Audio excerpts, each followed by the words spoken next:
ನಮಸ್ತೆ ಸ್ನೇಹಿತರೆ. ಜ್ಯೇಷ್ಠ ಹುಣ್ಣಿಮೆ, ಕಾರ ಹುಣ್ಣಿಮೆ ಅಥವಾ ಭೂಮಿ ಹುಣ್ಣಿಮೆ, ವಟ ಸಾವಿತ್ರಿ ಹುಣ್ಣಿಮೆ ಯಾವ ದಿನ ಬಂದಿದೆ, ತಿಥಿ ಯಾವಾಗ ಆರಂಭವಾಗಿ ಯಾವಾಗ ಅಂತ್ಯ ಆಗುತ್ತೆ ಅಂತ ಈ ವಿಡಿಯೋದಲ್ಲಿ ಸಂಪೂರ್ಣವಾಗಿ ತಿಳಿಸ್ಕೊಡ್ತಾ ಹೋಗ್ತೀನಿ. ಆಮೇಲೆ ಹುಣ್ಣಿಮೆ ಆಚರಣೆ ಬಗ್ಗೆ ಯಾವ ರೀತಿ ಆಚರಣೆ ಮಾಡಬೇಕು ಅಂತ ತಿಳಿಸ್ಕೊಡ್ತಾ ಹೋಗ್ತೀನಿ. ವಟ ಸಾವಿತ್ರಿ ಪೂಜೆ ಆಗಲಿ ವ್ರತ ಆಗಲಿ ಯಾವ ಥರ ಮಾಡಬೇಕು ಅಂತ ವಿಡಿಯೋನೆಲ್ಲ ಸ್ಕಿಪ್ ಮಾಡ್ದಂಗೆ ಕಂಪ್ಲೀಟಾಗಿ ವಿಡಿಯೋನ ನೋಡಿ ನಿಮಗೆ ಅರ್ಥ ಆಗುತ್ತೆ. ಹಾಗಾದರೆ ನೋಡ್ತಾ ಹೋಗೋಣ ಬನ್ನಿ. ಜ್ಯೇಷ್ಠ ಹುಣ್ಣಿಮೆ ಯಾವ ದಿನ ಬಂದಿದೆ ಅಂದರೆ ಇದೇ ಸೋಮವಾರ 29ನೇ ತಾರೀಕು ಜ್ಯೇಷ್ಠ ಹುಣ್ಣಿಮೆ ಬಂದಿದೆ. ಇದು ತಿಥಿ ನೋಡೋದಾದರೆ ಬೆಳಗಿನ ಜಾವ ಅಂದರೆ ಸೋಮವಾರ ಬೆಳಗ್ಗೆ 3 ಗಂಟೆ 6 ನಿಮಿಷಕ್ಕೇ ನಮಗೆ ಹುಣ್ಣಿಮೆ ತಿಥಿ ಆರಂಭವಾಗುತ್ತೆ. ಅಂತ್ಯವಾಗೋದು ಜೂನ್ 30ನೇ ತಾರೀಕು 5 ಗಂಟೆ 26 ನಿಮಿಷಕ್ಕೆ ಅಂತ್ಯವಾಗುತ್ತೆ ಮಂಗಳವಾರ. ನಮಗೆ ಸಂಪೂರ್ಣವಾಗಿ ನಾವು ಯಾವುದೇ ಪೂಜೆ ಆಗಲಿ ವ್ರತ ಆಗಲಿ ನಾವು ಸೂರ್ಯೋದಯನ ಪರಿಗಣನೆ ತಗೊಳ್ಬೇಕಾಗುತ್ತೆ. ಆದ ಕಾರಣ ಸೋಮವಾರನೇ ಬಂದಿರೋದ್ರಿಂದ ನಾವು ಸೋಮವಾರ ಪೂರ್ತಿ ದಿನ ನಮಗೆ ಹುಣ್ಣಿಮೆ ಪೂಜೆ ಸಿಗುತ್ತೆ. ನಾವು ಈ ಚಂದ್ರೋದಯ ನೋಡೋದಾದರೆ ಹುಣ್ಣಿಮೆ ಪೂಜೆ ಮಾಡಿ ಚಂದ್ರನಿಗೆ ಅರ್ಘ್ಯ ಬಿಡಬೇಕು ನಾವು ಸಾಯಂಕಾಲ ಅಂತ ನೋಡೋದಾದರೆ ಚಂದ್ರೋದಯ ಸಮಯ ಬಂದುಬಿಟ್ಟು 6 ಗಂಟೆ 34 ನಿಮಿಷಕ್ಕೆ ಚಂದ್ರ ಉದಯ ಆಗ್ತಾನೆ. ಚಂದ್ರನ ನೋಡಿ ಸಂಕಲ್ಪ ಮಾಡಿ ಅರ್ಘ್ಯವನ್ನು ನೀವು ಬಿಡ್ಬೋದು. ಈಗ ಹುಣ್ಣಿಮೆ ಪೂಜೆ ಯಾವ ರೀತಿ ಮಾಡೋದು ಅಂತ ನೋಡ್ತಾ ಹೋಗೋಣ.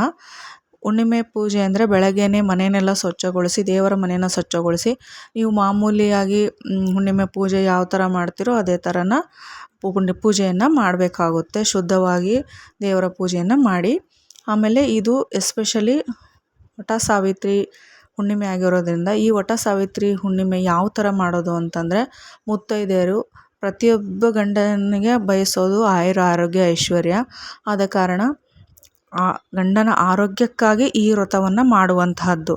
ಸತ್ಯವಾನ ತನ್ನ ಸಾವಿನ ದವಡೆಯಿಂದ ಹೇಗೆ ತಪ್ಪಿಸ್ಕೊಂಡ ಸಾವಿತ್ರಿ ಈ ವ್ರತವನ್ನು ಮಾಡಿದ್ರಿಂದ ಯಮನ ಪಾಷಾಣದಿಂದ ಸತ್ಯವಾನ ತಪ್ಪಿಸಿಕೊಳ್ಳೋಕ್ಕೆ ಸಾವಿತ್ರಿಗೆ ಸಹಾಯ ಆಯಿತು ಈ ವ್ರತ. ಈ ವ್ರತನ ಯಾವ ಥರ ಮಾಡೋದು ಹೆಣ್ಣು ಮಕ್ಕಳು ಅಂತ ನೋಡೋದಾದರೆ ಬೆಳಗ್ಗೆನೇ ಶುಚಿರ್ಭೂತರಾಗಿ ಸಂಕಲ್ಪ ಮಾಡಬೇಕು. ದೇವರ ಪೂಜೆ ಮಾಡಬೇಕು. ಇವತ್ತು ಈ ವಟ ಸಾವಿತ್ರಿ ವ್ರತ ಮಾಡ್ತಾ ಇದ್ದೀನಿ, ನನಗೆ ಯಾವುದೇ ರೀತಿ ಅಡಚಣೆ ಆಗಬಾರ್ದು ಅಂತ ನೀವು ಲಕ್ಷ್ಮೀನಾರಾಯಣರಲ್ಲಿ ಪ್ರಾರ್ಥನೆ ಮಾಡಬೇಕಾಗುತ್ತೆ. ನಾನು ಈ ಥರ ವ್ರತ ಮಾಡ್ತಿದ್ದೀನಿ ತಂದೆ, ನನಗೆ ಯಾವುದೇ ರೀತಿ ಅಡಚಣೆ ಆಗಬಾರ್ದು ಅಂತ ಹೇಳಿಬಿಟ್ಟು ಅವತ್ತಿನ ದಿನ ನೀವು ಉಪವಾಸ ಇರಬೇಕಾಗುತ್ತೆ. ಉಪವಾಸ ಇದ್ದುಬಿಟ್ಟು ಬೆಳಗ್ಗೆನೇ ಮನೆಯಲ್ಲಿ ಪೂಜೆ ಎಲ್ಲ ಮುಗಿದ ಮೇಲೆ ನೀವು ಆಲದ ಮರಕ್ಕೆ ಹೋಗಬೇಕಾಗುತ್ತೆ.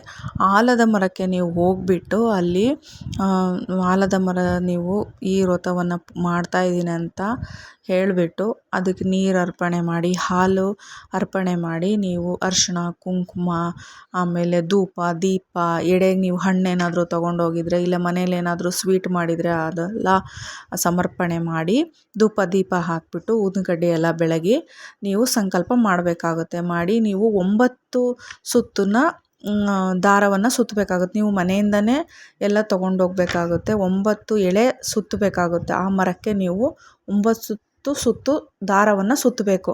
ಅದು ಸುತ್ತುತ್ತಾ ಹೇಳಬೇಕು, ನನ್ನ ಗಂಡನಿಗೆ ಆರೋಗ್ಯ ಐಶ್ವರ್ಯ ಕೊಡು ತಂದೆ ನಾರಾಯಣ. ಅಲ್ಲದ ಮರಲಿ ಸ್ವತಃ ಲಕ್ಷ್ಮೀನಾರಾಯಣರು ನೆಲೆಸಿರ್ತಾರೆ. ಆದ ಕಾರಣ ನೀವು ಅದಕ್ಕೆ ಲಕ್ಷ್ಮೀನಾರಾಯಣರನ್ನೇ ನೆನೆಸ್ಕೊಂಡು ನನ್ನ ಗಂಡಂಗೆ ಆರೋಗ್ಯ ಕೊಡು, ಆರೋಗ್ಯ ಐಶ್ವರ್ಯ ಕೊಡು, ಯಾವುದೇ ರೀತಿಯ ತೊಂದರೆಯನ್ನು ಕೊಡಬೇಡ ತಂದೆ ಅಂತ ಆ ಲಕ್ಷ್ಮೀ ಸ್ವರೂಪನಾಗಿರೋ ಆಲದ ಮರದಲ್ಲಿ ನೀವು ಕೇಳ್ಕೋಬೇಕಾಗುತ್ತೆ. ಕೇಳ್ಕೊಂಬಿಟ್ಟು ಪೂಜೆ ಎಲ್ಲ ಆದಮೇಲೆ ತೆಂಗಿನಕಾಯಿ ಧೂಪ ದೀಪ ಹಣ್ಣು ಎಲ್ಲ ಆದಮೇಲೆ ನೀವು ಅಲ್ಲಿಗೆ ಯಾರಾದರೂ ಮುತ್ತೈದೆಯರು ಬಂದಿದ್ದರೆ ಒಂದು 3 ಜನ ಇಲ್ಲ 5 ಜನಕ್ಕೆ ಅರಿಶಿಣ ಕುಂಕುಮ ಕೊಟ್ಬಿಟ್ಟು ಉಡಿಯನ್ನು ಕೊಡಬೇಕಾಗುತ್ತೆ. ಅಂದರೆ ಎಲೆ ಅಡಿಕೆ ಬಾಳೆಹಣ್ಣು ಈ ಥರ ಅರಿಶಿಣ ಕುಂಕುಮ ಕೊಟ್ಟು ಒಂದು 3 ಜನ ಇಲ್ಲ 5 ಜನಕ್ಕೆ ನೀವು ಅಲ್ಲಿ ಕೊಟ್ಬಿಟ್ಟು ಮನೆಗೆ ಬರುವಂಥದ್ದು. ಅವತ್ತಿನ ದಿನ ನೀವು ಉಪವಾಸ ಇರಬೇಕಾಗುತ್ತೆ. ಯಾವುದೇ ರೀತಿಯ ಆಹಾರವನ್ನು ನೀವು ತೆಗೆದುಕೊಳ್ಳಬಾರ್ದು.